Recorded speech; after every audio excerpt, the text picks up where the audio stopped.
the advice out there doesn't really work for us as homeschool parents. So I'm going to have some extra resources for you today. You can find those at triumphantlearning.com/HOK2021. And as part of that resource packet, you'll find a handout from today's workshop where we'll kind of outline what we're talking about, so you don't have to take as many notes if you don't want to. But also, I'm going to mention some resources that I think will be helpful for you as you try to implement this particular strategy. So what happens when you try to fill your days with goals? When you try to do everything, you try to work through this to-do list that's a mile long, it doesn't fit. It's going to look like this jar. Your big rocks, those really important things, are going to be sticking out because there's no room. Once you filled it up with the trivial stuff, the smaller stuff, there's just not room for it all to fit. This analogy is often demonstrated in two ways. I've seen videos where they start filling up the sand, and then they put the rocks, and then the big rocks right on top. Well, the thing is, when we plan our days effectively and intentionally so that we put those really important things first, our day can look like this. It does fit. We can even screw the lid on. The amount of material that you see in both of these pictures is exactly the same. The difference is the order in which we put it into our jar. But in order to do this, we have to prioritize, we have to have realistic expectations, and we have to be very intentional as we go about our day. I actually like to keep the jar, as you saw in the first picture, with the rocks sticking out of it, on the shelf in my office, so that every time I walk in, I am reminded that I have a choice about how I use my time, how I spend my days, but I have to be intentional with how I'm putting all of it into the jar. So I'm going to share with you some strategies about how I manage my day and how I plan for these big rocks. And I want to start by asking you that if I gave you a stack of $100 bills, what would you do with it? You probably know offhand a few things you would buy. And then you probably have to stop and think, how do I want to spend the rest of this money? You might make a budget so that you can use it wisely. Do you make a budget for your income and your expenses? It helps you to be a good steward of your money. It helps you to not get into debt. It helps you to manage what you have. But if we're honest, it's easy to make, and it's really hard to stick to. Well, a budget for your time is very similar in that it helps you to be a good steward of your time. And just like a money budget, it's easy to make, and it's really hard to stick to. It's probably harder than a money budget to stick to. But if you don't plan your time, others will plan it for you. There will always be some urgent need. Somebody else will have an emergency. There's always something that has to be done. There's a difference, though, in a money budget and a time budget, and that is that a money budget is essentially unlimited. There's always more income we could have. You have to work for it. It may be difficult for you to increase your income, but there's that potential. A time budget, though, is fixed. We all have 168 hours in a week. The question is, how are you going to spend it? How are you going to use that time? And there are a ton of books and a ton of courses, a ton of resources about how you can spend your time. There's time management books that you can read, and there's strategies and goal-setting plans, and they don't work for me. And the reason, I think, is because those books were written by and for people who primarily are professionals who work outside the home, or for parents whose children go to school. They were not written for someone who is living, working, and educating in the confines of their house 24/7. And you may have noticed this as you started listening to some of the chatter as COVID started to heat up, with all these time management professionals and others saying, I don't know how to get all this done. There's always somebody in the house. welcome to my world. I had to be very forgiving and non-judgmental during those times when I would hear that and change my response to, yeah, that's life with kids at home. But eventually I did learn how to manage my time. I've learned how to make the most of what I have and how to identify my big rocks so that I can keep them all in the right order. And I want to share with you one strategy that you can implement this week that will help you start on this journey. But first, I have to tell you about my downfall. I am a planner. If anybody knows me, you can talk to them and they'll tell you that I know what's going on. I know 6 months from now, probably give you a pretty good idea what's going to be happening in our home. But I often spent too much time planning. And I planned my days too full. And I didn't always find the right things to do. So just because we're a planner doesn't mean that it's any easier. But I learned a concept that really put it all into perspective for me. I realized that I was spending so much time putting out fires and doing what seemed important, but I wasn't accomplishing the really important tasks and those things I really wanted to do. But then I learned about the Eisenhower Matrix, and it all made sense. Dwight Eisenhower was the 34th President of the United States from 1953 until 1961. In addition, before becoming president, he served as the general in the United States Army. He was the Allied Forces Supreme Commander during World War II, and he later became NATO's first Supreme Commander. He had a lot going on. He had to make a lot of tough decisions, and he had to decide how he was going to spend his time. And as you can probably imagine, I'm sure that he had a lot of people telling him that there were really urgent needs he had to deal with right then. What he said is that what is important is seldom urgent, and what is urgent is seldom important. When we stop and think about that, it really puts into perspective what we're doing every day.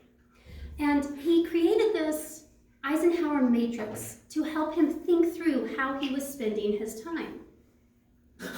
So the traditional matrix is that we have two axes, and on one is whether a task is urgent or not urgent, and on the other is whether a task is important or not important. So as we look at each one, in the first quadrant, we have tasks that are urgent and important. There are things that demand your attention right now. These I like to think of as fires that we have to put out. Things like you have a sick child. Maybe you find an overdue bill that's buried under a pile of laundry. Maybe you need to do laundry because nobody has clean underwear. Or maybe you need to get your registration for co-op classes in because if you don't get it in today, you're not going to be in co-op in the fall. These are tasks that you need to do first. The problem is when we live in this first quadrant, when everything that we have to do seems important and seems urgent. Now the second quadrant are tasks that are important, but they're less urgent. Things like accomplishing a big project. Maybe you want to organize your books or clean out your garage. Maybe a goal that you have, such as you want to read more books this year. Maybe you want to spend time investing in relationships with your children and your spouse. These are those big rocks. These are those things that we really want to focus on. The problem is that they tend to get pushed to the side because we're so focused on putting out those Q1 fires that we don't have time for them. So it's important that we schedule these activities and these tasks. We make time for them. And to the extent possible, that we automate them so that they're not continually taking up our time. Now, the third quadrant are tasks that are urgent, but not so important.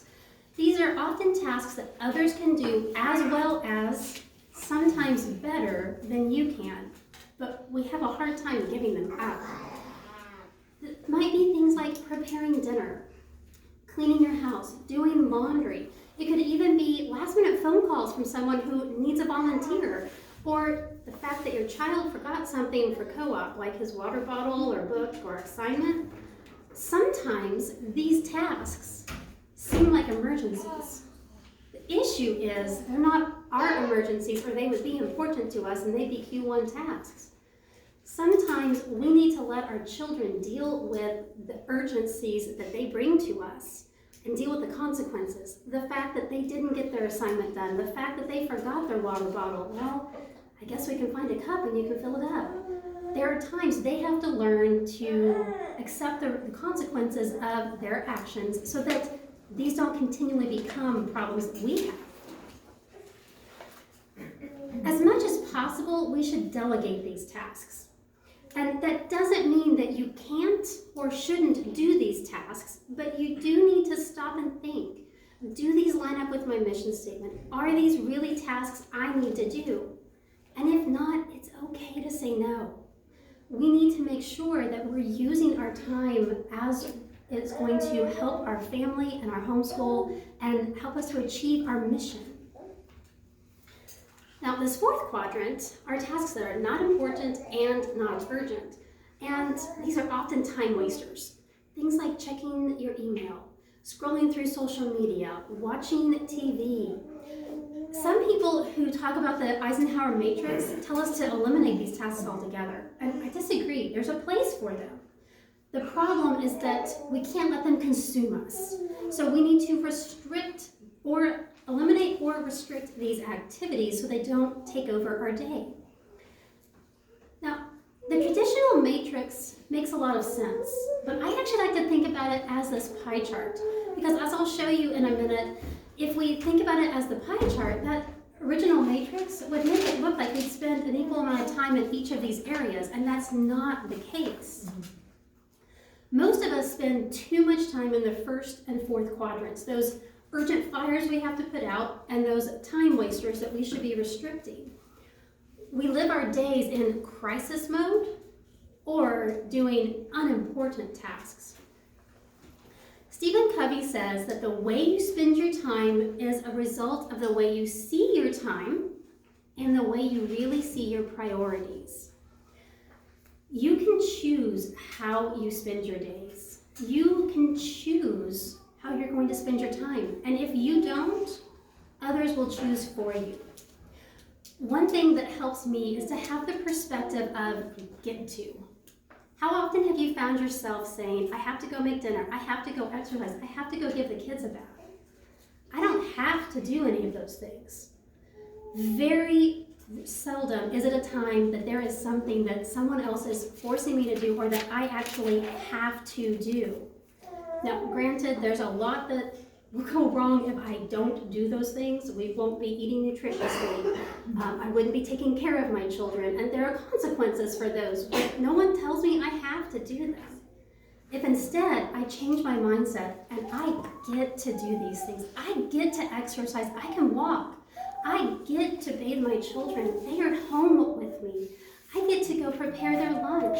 It allows me to enjoy the process a little more. It allows me to make time for these important things to happen. And I think importantly, it helps us to not view them as trivial activities. Sometimes these little things like making lunch become big rocks. As I'm preparing lunch, my children come in and they talk to me. And they tell me about what they've been learning this in the morning, or they tell me about some new interest that they have that they've been reading about. That's relationship building time. And if I have to go make lunch, and this mindset and attitude as I'm in there, they're not going to want to come in with me. So changing that into I get to do these things creates that atmosphere in my home that makes it a more pleasant place.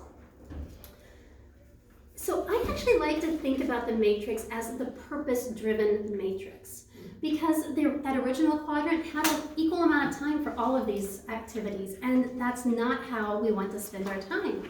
We actually want to spend the majority of our time doing what's important. We want to make sure that we take care of the co-op registration before it's due so that it's not a fire that we have to deal with that day. We want to make sure that we are investing our time in the big rocks that make the most importance in our lives. As I started to spend more time in Q2, I saw my other areas shrink. I started putting limits on my Q4 activities. I like to watch tiny house videos and dream about that. And if I let that get out of control, suddenly an hour's gone by and I've done nothing but watch videos. So I have a rule for myself. I can watch them when I'm on the treadmill. When I walk on the treadmill, it's a Q2 activity, something that's important to me and I want to be doing. And so I allow myself to watch my tiny house videos when I'm on the treadmill. Sometimes I have to put rules in place, such as not checking my email before lunchtime. I use the screen limits on my phone so that I can have that reminder, oh, I've been on my email now for 5 minutes already, time to get off. I also love social media. It was sucking me in and I was spending way too much time on there, so I deleted all of my business accounts. I have my personal ones so that I can kind of keep an eye on what my kids are doing, but I rarely check it. I just have seen that it can take up too much of my day, and so these are some rules that I've put in place so that that's not a problem for me. I have to be careful when I notice them creeping back in though, because even if you have these rules in place, you'll get lazy, you'll get tired, and you will have to stay purpose-driven to keep it in the right perspective. I also started training my children and delegating more tasks to them, more responsibilities. It was a way for them to gain life skills and a way for them to help out. And as we'll talk about in a little bit, they really help out now when I need it. As we live a purpose-driven matrix, we can accomplish a lot. We can actually accomplish a lot more when we're intentional with how we're spending our time. The summer that we had foster children was actually the first summer that I published my first book and spoke at my first conference. You can imagine with all of those things going on, there was a lot that was really important I had to focus on and really put my attention to. And if I didn't, some of those became fires I had to put out. So I worked on limiting those fires and spending more time in that second quadrant. I worked on eliminating the time wasters and getting my children more involved to help out. And as I did that, I was able to really focus. Now, this matrix is a good way to think about how you spend your time. But I don't find it's a good way to plan, because we need an actual plan for our day. So let's look at how we can actually do that. You might be thinking, this all sounds great. I'd love to live my days more intentionally, but how in the world am I supposed to make a plan? Well, the first step is to make a date with yourself. Have a time and a place that you can plan what you need to do. For me, that's Friday afternoons. I look at the schedule for the next week. I make sure it's not too full. Do I need to rearrange anything so that our days are not just crazy busy? I look at the tasks that I need to do. Is it a reasonable amount? Do I need to move things around? Do I need to delete some of these or push them out to a later date? I plan our meals so that I know what's coming up and what I need to get at the grocery store. And then I plan school lessons. And all of that sounds like a lot, but honestly, because I have these systems in place, it takes me about an hour. And most of it is meal planning, just looking through my recipes to find out what I want to have for meals the next week. By making time for this important Q2 activity, you avoid waking up Monday morning and realizing, I don't know what we're doing for school this week. Mm-hmm. Or realizing, I know what we're doing for school, and it involves the books that are still at the library. You don't have to wake up and wonder, what are we having for dinner tonight? Oh, I guess we better have cereal or takeout because I don't have time to get anything and I don't have supplies on hand. Instead, I can wake up calm. I'm focused and I have a game plan for how I can approach my week. So think about how you can establish this date with yourself.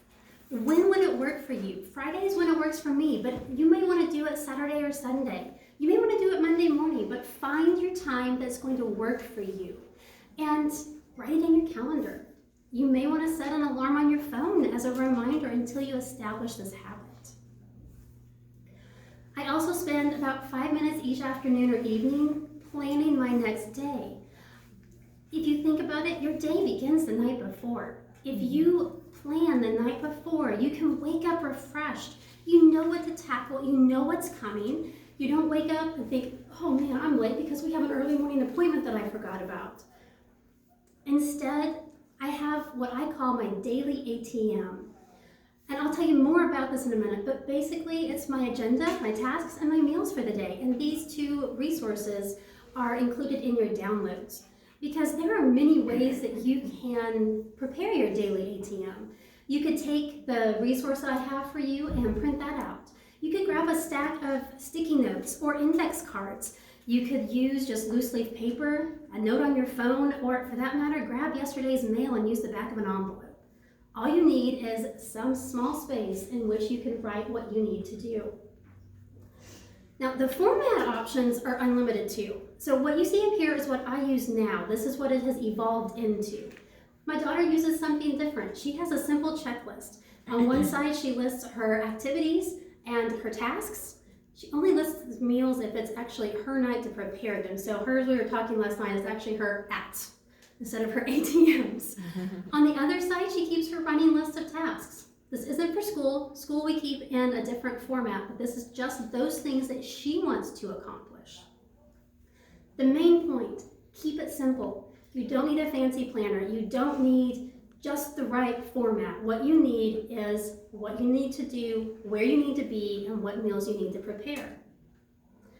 So the first step, though, is knowing what do you need to do. Have you noticed that sometimes if you haven't rebooted your computer or your phone for a while, it starts moving really slow and sluggish and you just have to reboot? It's because you can only keep so much in that working memory on your computer. And the same is true for you. Your working memory is limited. So if you're constantly trying to remember everything, you're going to get frazzled, you're not going to remember it all, you're going to forget something. So if you will stop and write it all down, then you get it out of your working memory and you have more space to think about what you're doing in the moment. So take 15 minutes and write down everything you can think of that you need to do. You could use the printout that's in the downloads. You can use just a notebook. You could use a digital system. I keep all of mine in Asana. The point is, have a process in place to capture your thoughts. So once you do this initial brain dump, have a plan for capturing future ideas. As you think about them, write them down. You can either put them on your daily plan for today as a reminder to add it to your system later. You could add it to your running list. Make it a habit that you write them down so that you're not trying to remember, okay, I gotta do that, because then you can't focus on what you do need to do. And my daughters know that this is what mom does. Mom makes a note, and if mom doesn't make a note, mom forgets. So they will now say, for example, my daughter wants to look at some dresses to buy for next week. She's found some options online that she really likes, and she wants to look at them with me. And she said, can we do that next week? Yeah, we can do that. That'd be great. And then a couple days later, she said, are we going to do that next week? Yeah, that sounds great. Did you write that down? So I went and added it to my phone right then, because previously it was just more of that theoretical, and I knew she wanted to do it. And then it became, can we do it next week? I'm ready to do it. So once I write it down, I'm not trying to remember and thinking, okay, I'm supposed to be doing something. Oh, I don't remember what it is. Now that second step is knowing how much to put on your list. And I think this is where we all get pretty hung up. You need to have some ground rules for what goes on it. First of all, those Q1 tasks, those fires, those need to be on your list, which is also why we want to minimize those tasks, because if our day is filled with those fires, then we're running at full speed and we're feeling stressed and we're probably not getting it done. As much as possible, we want to have those Q2 priorities so that we can focus on getting them done. And if possible, include something that's fun, something that you enjoy. But here's the catch. Limit it to 3 to 5 items. As we limit what we put on, we're able to prioritize what really has to get done. But the problem is, I can't give you an exact number because it's like this teeter-totter. If you have a lot of quick tasks, you can put more on your list. If you have a lot of involved tasks, you have to put less on your list because it's going to take you longer to do them. And you need to look at your schedule. If you're going to be gone all day for co-op, you're not going to get anything done at home. If you have a lot of errands to run. So you need to look at what's going on for your day before you actually decide what tasks you're going to do. And then that's why the meal planning for me comes last, because if I have a lot going on, I need to plan a simple meal. And it may be something as simple as scheduling a time the next week that I can put some freezer meals in the freezer for later. It may be that we're having the eggs and toast, or maybe that'll be a night I choose to pick up a pizza, but I want it to be an intentional choice. I don't want it to be this last minute, I have nothing in the house to prepare. I want it to be, you know what, tonight is pancakes and eggs because it's simple. I know I have everything, and it will not add stress to my day. When we have this balance in mind, it really helps us to plan effectively and with less stress. And I'm really surprised how long it took me to realize I can't just make a plan. I have to look at this big picture to make it. But you're probably thinking, I cannot get everything done with 3 to 5 tasks. There's just no way. So ask yourself 3 questions. I always go through this process when I'm thinking about what to do. First of all, went too far. First of all, does this need to be done? If not, eliminate it. Sometimes we put things on our to-do list and we look at it later and we think, why is that here? I don't really need to do that. But because we're so used to just having this list and working through it that we start tackling it, but we don't actually stop and ask, do I really need to do this? I also ask, is this something that I do repeatedly? If so, how can I automate it?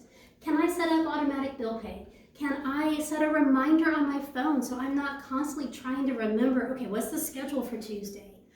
Can I create a habit or a routine so that I'm not having to think about what I'm doing and I can spend my time really focused on my tasks instead of trying to remember the process? And third, do I have to do this? If not, delegate it. Not everything that's on your list do you have to do. There are some things that only you can do. Only I can prepare this workshop in the way that I've prepared it. Only I can plan my children's school lessons if I'm the primary teacher. Only I can invest in relationships. Those are the things I need to do. Everything else, you could delegate. You may or may not be able to afford to hire it out right now. You may or may not be able to train your children. They might be too young. But if you're thinking with this mindset, you'll start finding ways that you could trade something with a friend, that you could be training your children as they're young, bring them along with you, and then as they get older, start turning that responsibility over. Having this mindset helps you to be thinking about your tasks differently. Now, I heard about this from Rory Vaden's TED Talk, How to Multiply Your Time. And he talks about this as a funnel. So put everything you need to do, tasks, activities, everything in the top of this funnel. Can you eliminate it? Can you automate it? Can you delegate it? And if the answer is no to every one of those questions, then you probably should do that task. But often, I don't know if this happens to you, I find that I'm not always getting my tasks done. And if they keep getting added to my list again and they keep going through this funnel again, maybe I better reassess my answers to these 3 questions, because clearly it's not important and it's not urgent, or I would be getting it done. As you start asking these questions, they'll become your mantra.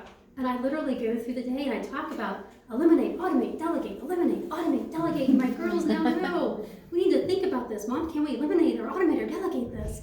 It's become a part of our family language that we ask these questions. We think intentionally about what we're doing and if we need to be doing it. So the process is simple. Write down your appointments, decide what 3 to 5 tasks you need to complete, and write down the meals that you need to prepare. Now, this is not saying that this is all you're going to do in a day. You'll be establishing habits and routines, and as you get those established, you no longer have to have them on your list. If it is something new that you're doing, for example, when I was creating a new exercise schedule for myself and really wanting to get that into the habit of making the time commitment work for me, I put that on my list. But now that's just what I do, and I don't have to think about it. So it's no longer on my list. I make it happen, but it's not something I have to focus on. Now, I tried using different planners and different management systems and all kinds of stuff, and I kept coming back to what do I need to do, where do I need to be, and what meals do I need to prepare. And when I keep it simple, I get a lot done. And if you have teens, this works for them too. My daughter uses a very similar process to this, and she really balked at it. She did not want to do it. She did not want to take the time to plan her day. She didn't want to have to carry a piece of paper around with her. She didn't want to think about it. But she wasn't wasting her time. And from my perspective, I let her waste it for a couple of months because it really wasn't affecting her schoolwork, because that was during school time she was focused and she knew what she had to do. This was her free time. And I knew that if I told her what to do in her free time, she would not develop these habits. I didn't want her making the mistakes that I made and have to learn this process as an adult, or worse, as a college student who can't complete what she needs to get done. So as she realized, I'm not getting done anything I want to do and I'm wasting my days, she was getting really frustrated. And I said, it's simple. What do you need to do and where do you need to be? But you can't do it all, because you need to think about what are those important things you want to do. So she now goes through this process. And when I go tuck her in at night, a lot of times I'll ask her, hey, have you made your plan for tomorrow? And she'll stop and think, no, I haven't. Do you want to do it right now? Yeah. Because connection is one of her love languages. And so me just being there while she's writing it out, I'm not providing any input. I'm just watching her write. But it inspires her and it helps her to get it done.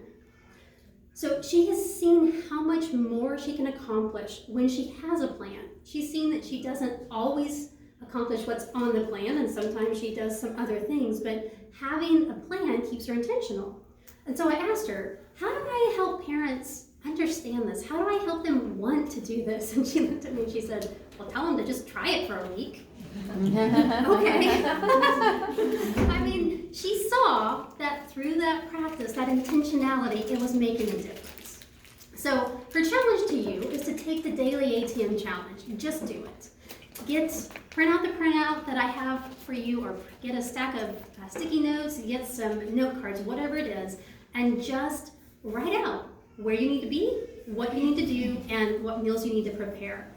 And then set an alarm on your phone for whatever time you want to do it in the evening. I usually do it about 4 or 5 o'clock when I'm shutting my computer down and starting to prepare dinner. Right before I shut down, I will look at my calendar for tomorrow. I will look at my to-do list and I'll make my list, my plan for the next day. So whatever time that is for you, whether it's before dinner or before you go to bed, set an alarm on your phone so that you're not having to remember to make this a habit. Now, there are some traps that we fall into though, and these traps make it really difficult for us to accomplish what's on our daily ATM. So I want to tell you about a few of them, and hopefully you can avoid these. Have you ever felt like you're juggling a lot of balls and you're just not sure how to keep them all up? Mm-hmm. It's because you are. Homeschooling is a profession. It requires your time, your energy, your efforts. Parenting is a full-time job. Plus add in managing your home, your cooking, your cleaning, doing laundry, you're chauffeuring your kids around. And we're supposed to take care of ourselves too, because that's the first thing we're supposed to do, and that's often the last thing that we do. So how do we juggle it all? Well, I find that what helps me the most is to have realistic expectations about what I can accomplish. And that's one thing I really like about the daily ATM, is it forces me to not write more on my list than I can accomplish. Have you ever learned to juggle? It's actually really hard. My daughter learned recently, and so I'm trying to learn with her, but she's way ahead of me and she's doing all these different juggling things, and I'm still trying to get the hang of the 2 balls. So you start with 2. You literally, they tell you, do 1 ball, get the catch. Do 2 balls, figure out where you're supposed to be throwing it, how you're supposed to be catching it. Only then can you add that 3rd ball, because once you add that 3rd ball in, if you throw 1 ball that's going way out here and it's supposed to be right here, there's no way you're going to catch all 3. So you add them a little at a time. Eventually you can get like Alex Barron, and he juggled 11 balls for 23 catches. And that sounds really impressive, but there's something really important we need to take away from that. He juggled a lot of balls, not for very long. However, if you're juggling 3 balls, you can keep them in the air for a long time. I'm not sure what the world record is, but I saw a video recently. My daughter also likes to do Rubik's Cube. And so she found a video of a guy juggling Rubik's Cubes while solving them. I'm like, let's just separate this. This is not going to happen in my world. The difference is when I saw the video of Alex Barron juggling these 11 balls, and it happened really fast, and he was done. So the Rubik's Cube, he had to juggle these 3 Rubik's Cubes for 5 minutes because each time he caught one, he would do one minor move of the cube. And he would solve one at a time and then go on to the next one. So he kept these 3 up for a much longer time. So when we're doing less, we can maintain what we need to do. So we have to be realistic and be honest. And one way that I like to look at this is to think about these balls as rubber or glass. I can drop rubber balls and they're gonna bounce, they're gonna roll away, but I can always pick them back up. If I drop a glass ball, it's going to shatter. I don't want to drop my glass balls. I don't want to have a mess. I don't want to have irreparable damage. And I think about relationships as my glass balls. I don't want to let my children, my spouse, my extended family down. Those are the relationships that I'm going to keep my focus on. And as I'm juggling these balls, if it becomes a question of what am I letting go, I'm going to let the housework go. I'm going to have cereal for dinner if that means that I just spent 2 hours with my teenager working through a difficult problem because she needs me. Only I can invest in her. And so I think about those glass versus rubber balls as I'm thinking about what I want to prioritize. But you'll probably have to adjust your expectations. We're so used to squeezing more into our day and squeezing more into our list. And as I used that format that I showed you, and there's that space at the bottom for notes, because sometimes we do need to make notes about what's going on, or maybe a grocery list, or tasks we want to do in the future. I tried to write tasks for the day, though, they didn't get done. I felt overwhelmed. I felt like a failure that I wasn't getting it all done. I consistently was getting about 3 to 5 tasks done a day. And when I tried to add more, I was still prioritizing. I was looking at this longer list and choosing what I needed to do. The difference is if we decide beforehand, then we don't have to spend the time and energy to make those decisions in the moment. We can make those decisions ahead of time. Now, the second problem that we often run into is not setting and not communicating boundaries. I call this the no boundaries matrix because you see how little time we have in that Q2 area, what's really important to us and what we want to be focusing on, but we're not focusing on it. We've allowed the fires to take over. We've allowed those activities that are not important and not urgent to consume our day. So I have to put those boundaries in place so that I'm not checking my email during school time, that I'm not watching my tiny house videos when I'm not on the treadmill. I have to make sure that I have those rules, and I sometimes need accountability help from others to make sure that happens. Those Q3 boundaries are really difficult because it's often other people asking something of us. And homeschooling is becoming much more common, especially here in Oklahoma, but many people still don't understand it. You're home all day. You can help out. No, my time is just as busy as everyone else's. Just because I'm home does not mean that I can help. But I've had many people ask me to volunteer, and the implication, the way they said it, was that because I have time. I've had to learn to tell them, I'm sorry, my schedule's full, I can't help out. You may get invited to events at church or other places that happen during the day, and as much as I want to go, I can't. I have to spend my time doing what's important and directing my children's education. And rarely are you the only one that can do the job. Whether it's tasks around your house that you could delegate to your children, or it's something at church that you think is really important, if you don't do it, somebody else probably will, and they'll probably do a good job. So we have to let go of that expectation that we have to do it. We have to learn to say no. Doesn't mean that you can't or shouldn't do these things, but you should pause and consider, is this something I should do? And then learn to say no and be firm. So one of the resources in the downloads for you are some phrases that you can use to say no. Because the reality is, no is a complete sentence. But we're not comfortable saying no. We tell our children no often, but it's hard to tell other people just no. And I've gotten, it's really funny when you start telling people no and you provide no other explanation. They're not used to hearing that and they're like, okay, but come on, you can do this. I'm like, no. And it just takes them back a little bit. But if you're not comfortable with that, there are some other ways that you can say it, such as, I'm sorry, my schedule's too full right now. That's not going to work for me. Maybe in the future I'll be able to help. So what I would suggest is that you print out this list and find a couple that you're comfortable saying and literally say them out loud. Because as you role play, like you probably do with your children, the more you say it, the more comfortable you become with it, the easier it will roll off your tongue, the easier and more likely it'll be when you need to use these responses with somebody else. We also have to limit our availability. We can't always be available to our children or to our spouses or to others. We have to focus on what is really important to us.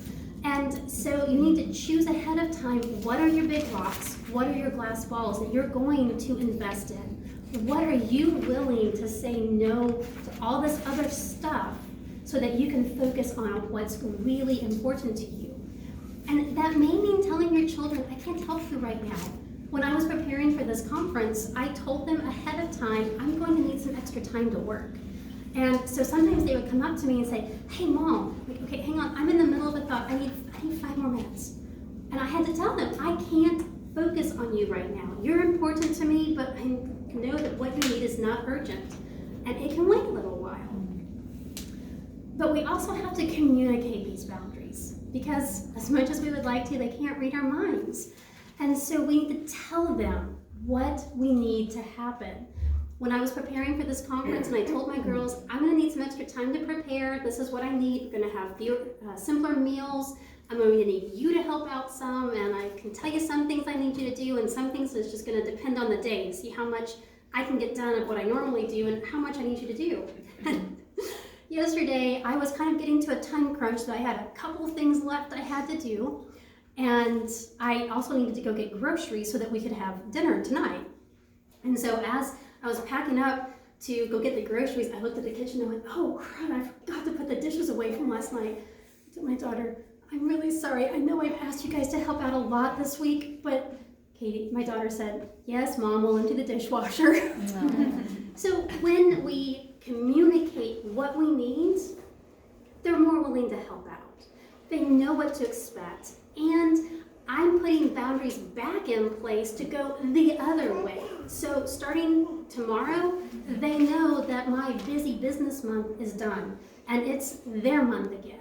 We're gonna plan school for next year. We're gonna have fun dreaming and looking forward. I'm gonna look at dresses with them. I'm going to do things that I've intentionally told them I can't do that this month, but in May, we can plan all of that. So it's this flip-flopping balance that I can't balance everything every day, but if I look at the bigger scheme, I can have that balance. Now that third task is when we do what everybody tells us to do and multitask. We think we can do 2 things at once. The reality is we're literally flipping back and forth. The research shows that when you stop one activity to go do the other, you're losing productivity. You're not doing 2 things at once. So you think that you might be grading a paper and then something pops up and you think, I'm gonna check my email, and you shift your focus. And when you come back, it takes time to get back into the groove of what you were doing. So you would actually finish both of those tasks faster if you'll focus on one before you move to the other. But you can truly multitask. If you're doing 2 things that don't both require attention, you can do it. I can prepare lunch while listening to a narration. I can fold laundry while talking to my children or while listening to a podcast. One of those activities is pretty rote. Now, if I'm preparing a brand new meal that I've never made before, and the girls come in and they try to talk to me like, okay, hang on, this is new. Give me a second to get to a point that everything's just kind of simmering and then we can talk. because I need to be able to focus on one thing, and I don't want them talking to me and kind of hearing them, but not really knowing what they said. I want to focus on them.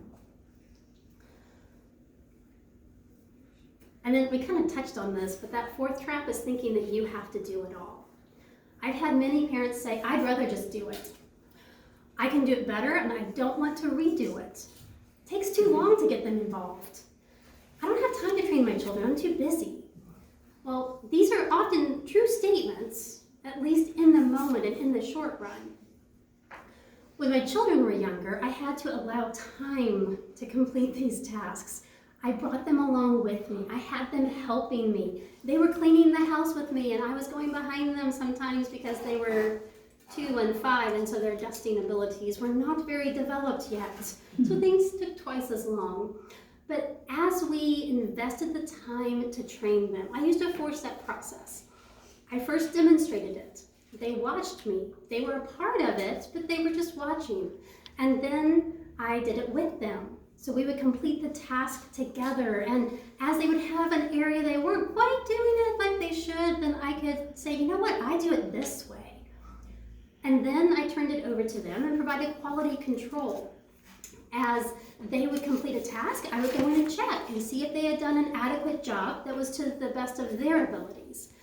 And finally turned over the responsibility and let them do the task and deal with the consequences, whether it was a good job, you got that done really well and really quickly, or those towels are not stacked neatly and I know you can stack them neatly, you need to go redo that. As they slowly came along in this process, they acquired life skills. They developed a team spirit, and I know now that they can run the household themselves. I was telling some of you before everybody came in that they asked today, hey, can we have that mac and cheese in the freezer? Sure, wait, that means you running the oven for the first time with nobody else home. Okay, you know, we have to let go. They've demonstrated they know how to use the oven. They've cooked with me before, they've cooked on their own before. I have to let go and let them do it. And as I told you, they really help out. There are a lot of times that I will say, I have a busy project coming up, I need to be someplace else. I'm sick right now, I have an injury to one of my tendons and I just can't lift anything with this arm. And so I have to ask them to come get things done out of the cabinet, or I have to have them pour the water into my coffee pot for me. You know, it's these little things, but they can do it and they're willing to do it because we have a team spirit. That fifth trap is searching for the perfect planner. I searched for just the right planner. I've heard people tell me too, this is too simple, this can't work. I need the right planner. I've tried ones that help you set goals. I've tried pretty ones, simple ones, digital ones, paper ones. I've used the bullet journal, and they all have benefits, they all work, but I kept coming back to the basics, and in every single planner I would write the same things. Where do I need to be? What do I need to do? And what meals do I need to prepare? When I have this framework, though, this format that forces me to make it smaller and have fewer things on my list, I'm actually accomplishing them. The biggest trap, though, is that we don't make time to plan. I've heard people say, I don't have time to plan. It takes too much time. I don't like planning. Or they might say, my schedule changes too much. Why bother? There are benefits, though. It provides a structure. It provides guidance of how we'll spend our day. It helps me to know what's realistic and to prioritize so that I'm choosing how I'm spending my time. And honestly, I feel successful. I like checking things off my list. I like looking at the end of the day and seeing that I went these places, I actually got the meals prepared, I checked off all my to-dos. Woohoo! When I have things left, I don't feel so good. So I've learned for my motivation, if I have items I don't think I'm gonna get done, I will cross them off, like erase them from my list early in the day if things are going crazy, because I wanna see all those check marks. A big benefit to me, though, is that I'm not living in crisis mode. I'm able to live intentionally. I'm able to create that atmosphere in my home that's peaceful. I am not rushing from one thing to the next and worrying about what I'm not getting done. And when I think that way, I don't have time for my children. I end up pushing them kind of out of the way. I need to get this stuff done. I can't focus on you right now. But when I plan less, when I'm intentional with what I'm doing, and they say, oh, can we talk? We can go snuggle up for an hour on the rocking chair and talk about the struggle they're having. And when they're little, it usually doesn't take as long, but it may be multiple times through the day. When they get bigger, their problems seem to get bigger and then they require more time. This process only takes you like an hour a week and 5 to 10 minutes a day. But if you'll actually do this, if you'll take this daily ATM challenge, if you will write out where you need to be, what you need to do, and what meals you need to prepare, you'll see a difference. Now, I've had this question a lot. What do I do when my day goes haywire? Because let's face it, our days don't go as planned. There are very few days in the homeschool life that go just as we think they're going to go. But we don't have to throw up our hands and say, I give up, there's no way, I can't catch up. If we know that it's going to happen and we prepare for it, then we can be ready. One thing I like to do is identify what makes me feel successful. So for me, there are 3 things. I need to exercise, have my quiet time, and have a clean and tidy kitchen. Literally, the rest of the house can be a disaster, but if my kitchen is clean and tidy, my brain can focus. So I've bookended my days. In the morning, I do my quiet time and my exercise because I've learned if I push either of those out, like, oh, there's something else I really want to do early this morning, I'll make sure that I'll do my quiet time while the girls are reading their school lessons. It does not happen. Now for you, it may be completely different and you may have a different rhythm. You may have a time that works better for you. But for me, if I don't do those 2 things in the morning, they don't happen. And then I make sure that before I go to bed, my kitchen is tidy. I didn't say clean, spick and span. I may still have dishes soaking in the sink, or I may have stacked all the dishes that didn't fit in the dishwasher so I can put them in the dishwasher in the morning. But I make sure that it is clean and tidy to the point that the counters are wiped off and there's not paper strewn everywhere. So I can wake up and look at my kitchen in the morning and say, I'm ready for the day. So identify what it is that makes you feel successful. You may have a different time frame. You may have totally different things that you want to have done. But identify what is going to let you feel like you had a good day. And then breathe. We get so focused on accomplishing what's on our list, on checking things off. We get moving so fast that we don't stop and breathe. We're breathing really shallowly. So take a deep breath. Literally take a step back and force yourself to take a deep breath. That's going to get oxygen into your system. It will lower your blood pressure. It will help you to set the tone in your home that's not rushed, but that is calm and focused. Now, sometimes simply doing some deep breathing is not enough. So I like to use 2 techniques that help me to really focus my breath. One is called the box technique, where you breathe in for 4 counts, hold it for 4 counts, breathe out for 4 counts, and hold that for 4 counts before you repeat it. The other one is the 4-7-8 technique, and you exhale completely, and then inhale for a count of 4, hold it for a count of 7, and exhale for a count of 8. And the benefit of doing both of these is it slows you down. It forces you to focus on your breath, focus on your needs, and it literally is a reset to put you into a different frame of mind so that you can go back into your chaotic day and tackle the next thing. The other thing I do when I have a day that suddenly turned topsy-turvy is I go with the flow. I revise my plan. Cal Newport talks about adjusting on the fly. He actually uses a time blocking system where he'll write out in the first column what he expects to happen for the day. So he's got his activities all planned out, and as he starts going through the day, he'll realize this activity took longer, this meeting got rescheduled, and so he has in his second column his revised schedule. Now, a time blocking schedule doesn't really work for us because honestly, it's off after breakfast. But we can take that concept. We can reevaluate our list. Sometimes I'll look at my plan and say, this is not going to happen. And I'll immediately start crossing things off. Or I'll look at it and say, I thought this was my priority for the day, but really this popped up and I need to focus on this. So you need to be comfortable with changing your plan. Just because you wrote something out does not mean you have to do it. But if you don't have a plan, then you'll be aimless. So it at least provides you that starting point. And as you're looking at that list and you're trying to revise, what are those Q1 tasks? What has to get done? And focus on those. And if you have time left, then focus on your next important tasks. The last thing that I want to tell you about that really helped me as I was thinking about dealing with stressful days is a poem that Elizabeth Elliot popularized. It's called Do the Next Thing, and this is also in your downloads if you want to put this on your refrigerator as a reminder.